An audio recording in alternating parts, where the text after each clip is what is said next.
오늘 기도회 가운데 그 영광을 드러내어 주시옵소서. 감사합니다. 우리 구주 예수 그리스도 이름으로 기도드립니다. 아멘. 오늘 하나님께서 주시는 말씀은 신약성경 사도행전 9장 26절로부터 30절까지 말씀입니다. 사도행전 9장 26절로부터 30절 한 절씩 교독하신 후에 마지막 절을 같이 읽겠습니다. 26절입니다. 사울이 예루살렘에 가서 제자들을 사귀고자 하나 다 두려워하여 그가 제자됨을 믿지 아니하니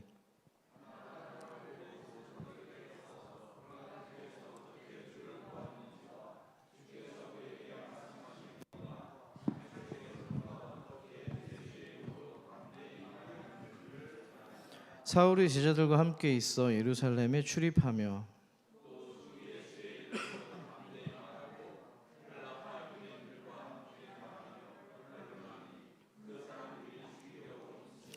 형제들이 알고 가이사랴로 데리고 내려가서 다소로 보내니라. 아멘. 지난 시간에 우리는 사도 바울의 인생 가운데 너무나도 중요했던 3년의 시간을 살펴봤습니다. 바울이 사도로서 본격적으로 복음 사역을 감당하기 전에 먼저 채워야 할 시간이 있었다는 거였는데요. 그 시간은 바로 광야의 시간입니다. 그래서 바울은 아라비아로 갔다고 말씀드렸죠. 바울이 기록한 갈라디아서를 보니까 아라비아에 있는 신의 산이라는 표현이 있었습니다. 우리는 사도 바울이 신의 산으로 향했음을 알 수가 있었는데요. 신의 산이 어떤 산이었습니까? 구약시대 가운데 하나님의 임재가 있는 곳이고요. 모세와 엘리야와 같은 믿음의 선배들이 하나님의 이 소명을 받거나 사명을 재확인했던 자리가 바로 그 신의 산이었습니다. 그러니까 바울에게 이 아라비아의 3년은 사명을 다듬고요, 자신을 비우고 하나님의 부르심을 새롭게 확인하는 광야의 시간인 줄 믿습니다. 그리고 이제 그 시간이 끝났습니다. 본격적인 이 사역의 첫걸음을 떼기 위해서 이제 예루살렘으로 향하는데요. 하지만 그 앞에 놓여 있는 것은 반겨주는 어떤 환영이 아니었고요, 냉랭한 시선과 깊은 두려움이었다는 겁니다. 오늘 본문은 이 광야 이후에 바울이 마주하는 이 현실의 벽과 또 그 벽을 넘게 하는 어떤 사람의 믿음과 용기에 관한 이야기입니다. 자, 바울이 하나님의 부르심을 확인하면서 공동체로 돌아왔습니다. 하지만 방금 말씀드렸지만 그를 기다린 게 그를 환영하는 열린 문이 아니라 오히려 굳게 닫힌 마음이었다는 겁니다. 제자들이 그를 경계했고요, 공동체는 침묵했습니다. 그들 마음속에는 여전히 과거 사울이죠. 교회를 핍박하던 그의 모습이 뚜렷하게 남아있었기 때문입니다. 사실 우리도 그렇습니다. 누군가를 두려워할 때 정작 두려운 게 그 사람이 아니고요, 그 사람이 가진 과거의 그림자일 때가 많다는 겁니다. 이미 끝난 줄 알았는데 여전히 마음속에 도사리고 있는 과거의 상처 또는 실패 또는 실망의 기억이 그런 관계를 막을 때가 많다는 겁니다. 편견이 우리를 얼어붙게 만들고요, 그렇기 때문에 우리는 새로운 만남을 두려워하거나 누군가 진심으로 형제가 되는 일에 굉장히 망설일 때가 많다는 겁니다.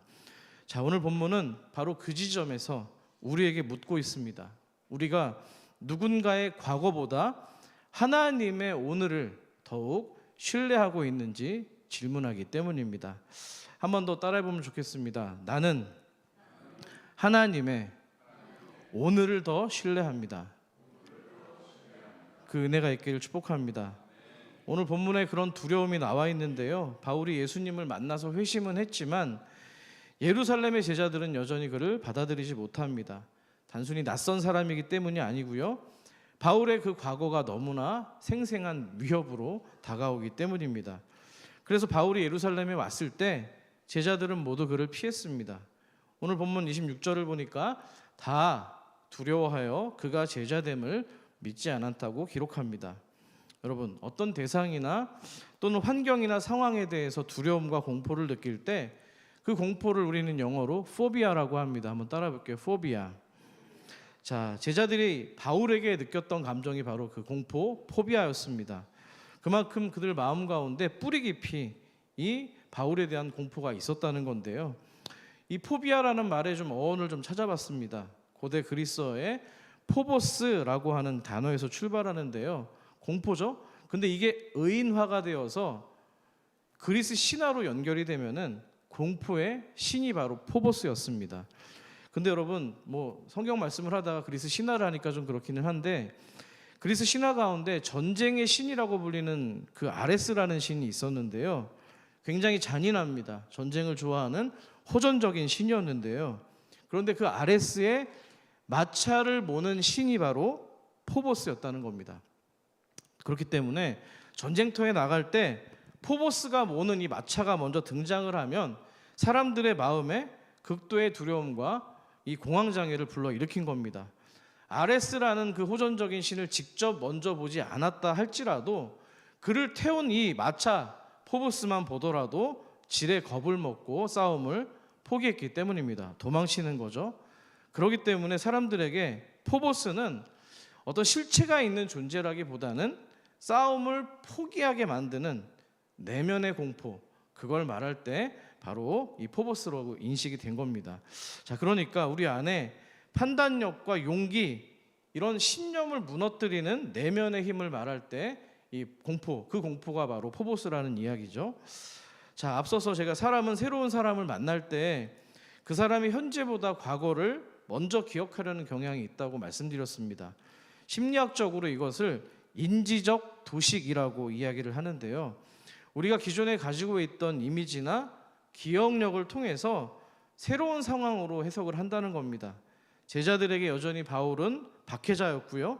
그 기억은 바울의 회심보다 훨씬 더 강하게 작용한 겁니다. 더 나아가서 제자들이 바울을 받아들이지 못한 이 배경에는 트라우마의 방어가 있었습니다. 뭐라고요? 트라우마의 방어. 스데반의 죽음이 앞서 있었잖아요. 예루살렘 교회의 핍박과 이 스데반 집사에 대한 이 죽음은요, 단순한 기억이 아니라 상처로 남아 있었습니다. 여러분, 상처가 때로는요 사람을 조심스럽게 만들거나 아니면 반대로 차갑게 만들 수 있는 겁니다. 그래서 받지 않기 위해서 우리는 관계 가운데서 거리 두기를 하는데요. 그 방어는 종종 회피라는 형태로 나타나거나 관계를 피하거나 대화를 피하거나 변화의 가능성도 있다는 것, 변화의 가능성도 아예 회피한다는 사실입니다. 우리는 이런 상황을 뭐 전문 용어로 저도 이번에 알았는데요, 라벨링이라고 합니다. 한번 따라해 볼까요? 라벨링. 라벨 아시죠? 붙이는 거, 스티커 아시죠? 뭐예요? 그러니까 뭐 한국말로 굳이 번역을 하면 딱지인 겁니다. 어떤 사람에 대한 인식이 딱지가 붙어 있는 거예요. 저 사람은 어떤 사람, 저 사람은 어떤 사람, 이런 딱지를 붙는 건데요. 한번 부정적인 이 라벨이 붙으면은 그 사람은 그렇게 그 라벨로 평가받게 되는 겁니다. 바울에게는 그럼 예루살렘 공동체에 어떤 라벨링이 붙어 있는 거예요? 그림을 보실까요? 뭐예요? 박해자. 진짜 바울같이 생겼잖아요. 인상 쓰고 있고, 위협적인 자, 또 스데반을 죽게 만들었던 사람, 또 그 그리스도인 믿는 사람들을 또 많이 죽이는 사람, 그런 라벨링이 붙어 있었던 겁니다.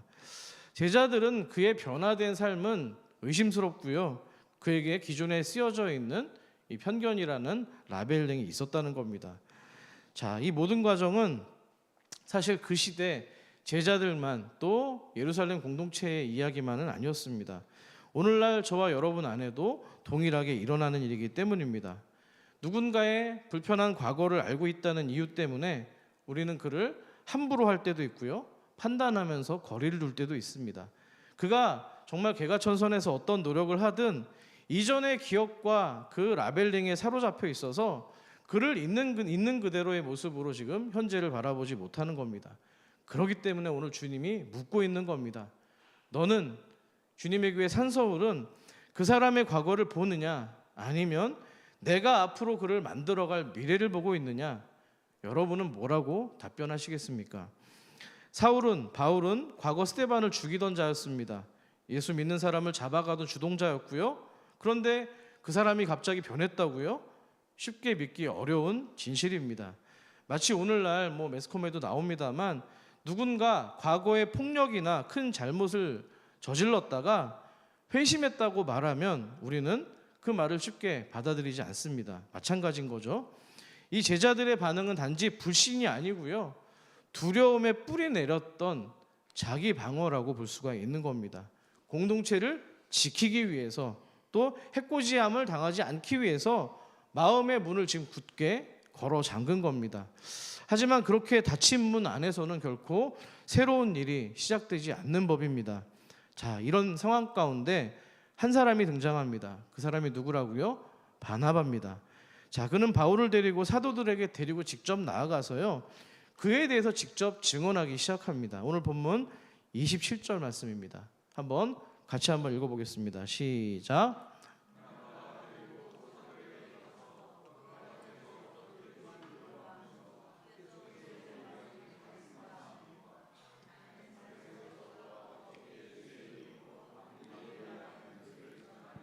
아멘.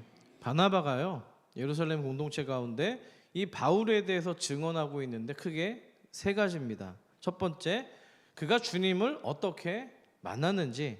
두 번째, 주님께서 그 바울에게 무엇을 말씀하셨는지. 세 번째 뭐죠? 그가 다메섹에서 어떻게 담대하게 복음을 전했는지. 그 세 가지 증언을 해주는 겁니다. 자, 바나바는 지금 단순히 바울이 뭔가 좋아서 두둔하거나 감싸는 게 아닙니다. 있는 그대로 사실을 기반으로 해서 객관적으로 증언하고 있다는 사실입니다. 동시에 그렇게 증언하는 가운데 바나바는요, 자신의 명성과 신뢰와 기존에 쌓아왔던 어떤 관계를 걸고 지금 이 일을 지금 하는 겁니다. 보세요. 한 사람의 과거를 믿고 감싸주는 일이 언제나 여러분 리스크, 위험을 동반하는 일입니다. 그렇기 때문에 용기가 필요한 건데요, 바나바는 지금 자신이 가지고 있는 모든 것을 걸고 이 바울의 변화에 대해서 증언하고 있고요, 이 증언을 통해서 예루살렘 공동체와 제자들의 마음을 지금 움직이기 시작했다는 겁니다. 아멘이시죠? 자, 그는 지금 이전에 핍박하던 사울이 변화된 바울로서 형제가 될 수 있는, 한마디로 다리를 놓는 사람이라는 겁니다. 믿으시면 아멘 합시다. 만약에 이 바나바가 교회 공동체 가운데 없었다면 바울은 예루살렘 교회 안에서 어떤 평가를 받았을까요? 교회 밖으로 밀려났을 수도 있고요, 아니면 또 굉장히 그 시간이 느리게 교회 공동체 가운데 받아졌을 수도 있습니다. 그러니까 바나바는 지금 단지 바울이라는 한 사람 개인을 도운 정도가 아니고요, 하나님 아버지의 뜻이 교회 공동체를 통해서 이루어질 수 있도록 교회 전체를 돕는 역할을 감당했던 겁니다. 믿으십니까? 그만큼 여러분, 한 사람을, 한 영혼을 품는 일은 그 사람 한 사람만 변화시키는 게 아니고요, 그 공동체 전체의 영적 흐름을 바꾸는 일인 줄 믿습니다.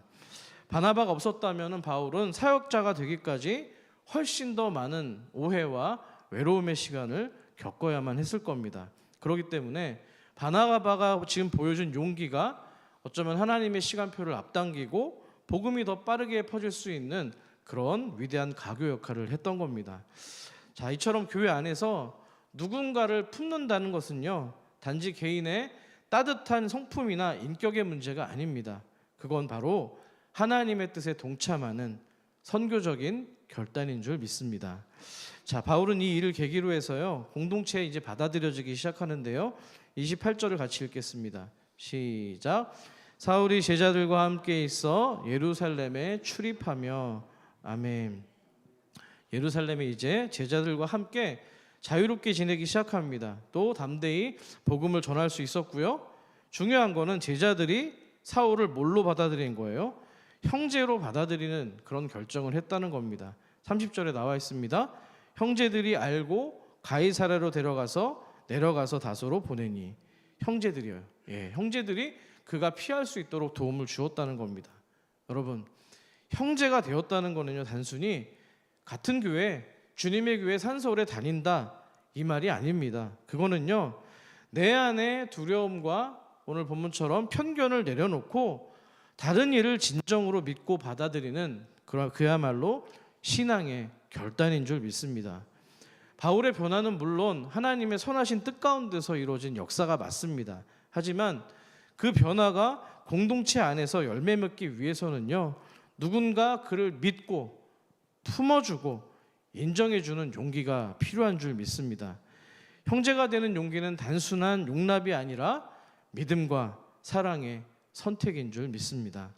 자, 이와 유사한 이야기가 구약 성경 룻기 가운데 나오죠. 룻과 보아스의 이야기에서 찾아볼 수가 있는데요. 룻은 아시다시피 모압 여인입니다. 이방 여인이고요. 과부였습니다. 사회적으로 약자였는데요. 하지만 보아스는 이 룻을 그녀의 과거와 민족적 배경을 뛰어넘어서 그녀의 믿음과 성실함을 보고 그녀를 받아들입니다. 그 마찬가지인 거죠. 바나바처럼 보아스가 단순히 룻을 동정하거나 감쌌다는 게 아니에요. 룻이 시어머니였던 나오미에게 보여줬던 그 진실성과 성실함, 또 그녀의 마음을 보면서 그녀를 보호하기로, 또 귀염 물을 자로서의 책임을 다하기 시작한 겁니다. 자, 룻을 하나님의 백성으로서 그 이스라엘 백성 공동체 안으로 받아들인 이 보아스의 용기 역시도 그녀의 과거를 뛰어넘어서 믿음을 인정하는 모습이라는 겁니다. 믿으십니까? 바나바와 보아스의 공통점은 누군가의 과거와 배경을 뛰어넘어서 그 사람의 믿음과 변화를 인정하고 품는 용기인 줄 믿습니다. 이 용기야말로 정말 공동체를 회복시키고요, 하나님 아버지의 뜻을 이루는 중요한 역할을 하게 될 줄 믿습니다. 비슷한 이야기를 우리는 문학작품 빅토르 위고의 레미제라블에서 만나볼 수 있는데요. 제가 정말로 좋아하는 작품입니다.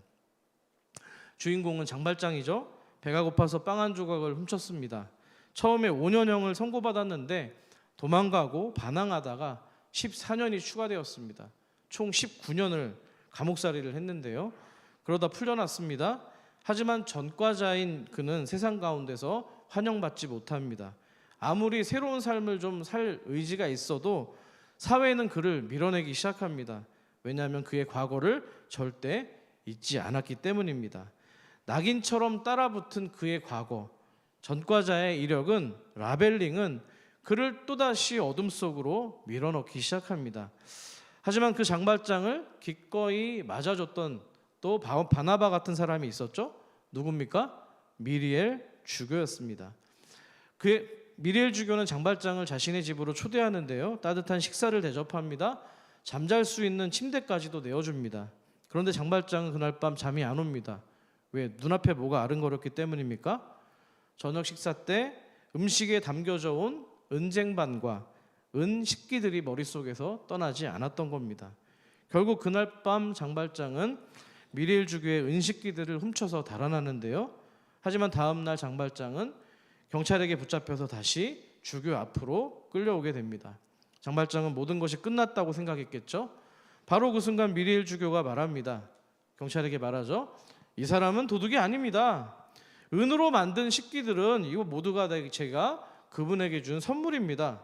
장발장에게 얘기합니다. 그런데 당신 왜 이 은촛대는 안 가져간 거요? 내가 이것도 당신 거라고 말하지 않았소. 자, 이렇게 얘기를 한 거죠. 모든 이가 장발장을 범죄자라고 단정할 때 단 한 사람 미리엘 주교만이 그의 가능성을 보았습니다. 은촛대 2개는 단순한 물건이 아닙니다. 그건 바로 한 사람의 과거를 덮어준 은혜의 상징이고요, 그의 미래를 다시 열어주었던 믿음의 증표였다는 사실입니다. 그날 이후에 장발장은 진심으로 회개하고 자신처럼 소외된 이들을 위해서 살아가는 그야말로 거듭난 인생이 되었습니다. 그 역시도 수많은 이들에게 희망을 주는 인물로 다시 태어난 건데요. 마치 바나바가 두려움에 떨고 있는 제자들 앞에서 바울을 변호합니다. 그는 변했습니다.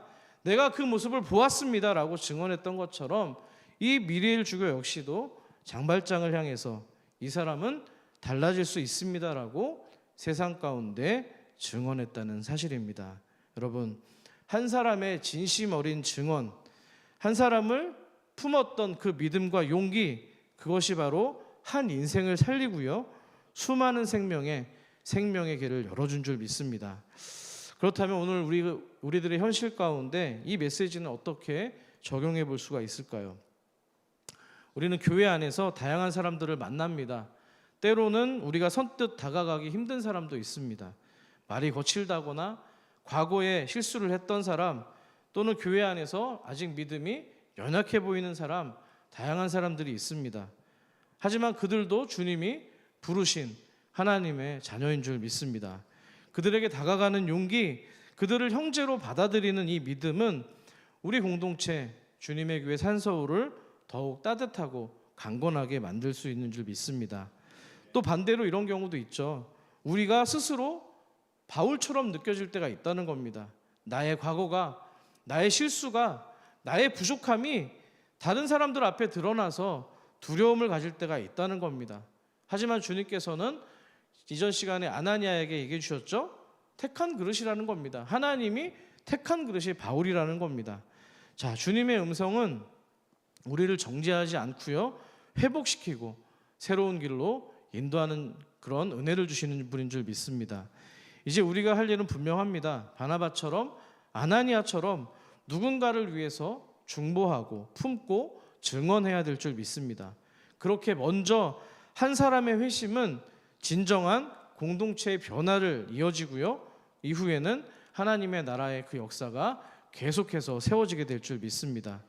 물론 형제가 된다는 게 결코 쉬운 것은 아닙니다. 과거를 잊고 상처를 감싸주고 두려움을 넘어서는 그 용기가 필요하기 때문입니다. 하지만 그것은 하나님께서 우리에게 주어진 소명과 사명인 줄 믿습니다. 왜 그렇습니까? 우리는 모두가 다 예수 그리스도 안에서 새로운 피조물이기 때문입니다. 아멘이시죠? 고린도전서 5장 17절은 말합니다. 그런즉 누구든지 그리스도 안에 있으면 새로운 피조물이라. 이전 것은 지나갔으니 보라 새 것이 되었도다. 아멘. 말씀을 정리합니다. 우리의 시선이 과거가 아니라 미래를 향한 눈이 되기를 소망합니다. 내 판단과 선입견이 아니라 그리스도 예수 안에서 하나님의 시선으로 사람을 바라보시기를 소망합니다. 그렇게 형제된 우리가 먼저 서로를 품고 세상을 향해서 복음을 증언할 때 그제서야 세상 역시도 비로소 교회를 통해서 하나님의 사랑을 경험하게 될 줄 믿습니다. 이것이 바로 주님이 우리에게, 주님의 교회 산서울에게 주신 공동체의 모습인 줄 믿습니다. 오늘 우리는 사울이 될 수도 있고요, 바나바가 될 수도 있고요, 예루살렘 제자들처럼 망설이는 입장이 될 수도 있습니다. 하지만 주님은 우리 모두가 형제가 되는 용기를 갖기 원하십니다. 개인의 친절 정도가 아니고요, 그것이 하나님 나라를 세우는 일이기 때문입니다. 누군가의 과거 때문에 거리를 두고 계신 분이 계십니까? 아니면 누군가의 변화에 대해서 끝까지 믿지 못하고 계시는 분이 계십니까? 아니면 누군가를 위해서 담대히 증언해야 될 사람이 바로 여러분과 제 자신은 아닙니까? 주님께서 오늘 우리에게 다시 말씀합니다. 두려워하지 말고 그를 받아들여라. 내가 그를 택하였으니 그를 수용하기를 바란다. 여러분, 형제가 되는 용기, 그 거룩한 결단에 동참해 주시기를 축원합니다. 바나바가 보여준 것처럼, 보아스가 그랬던 것처럼, 미리엘 주교가 장발장에게 그랬던 것처럼 형제가 되는 그 용기와 결단을 통해서 한 사람의 인생을 회복시키고 한 공동체를 변화시키는 그 하나님 나라의 복음을 넓혀가는 그런 씨앗과 같은 존재가 되기를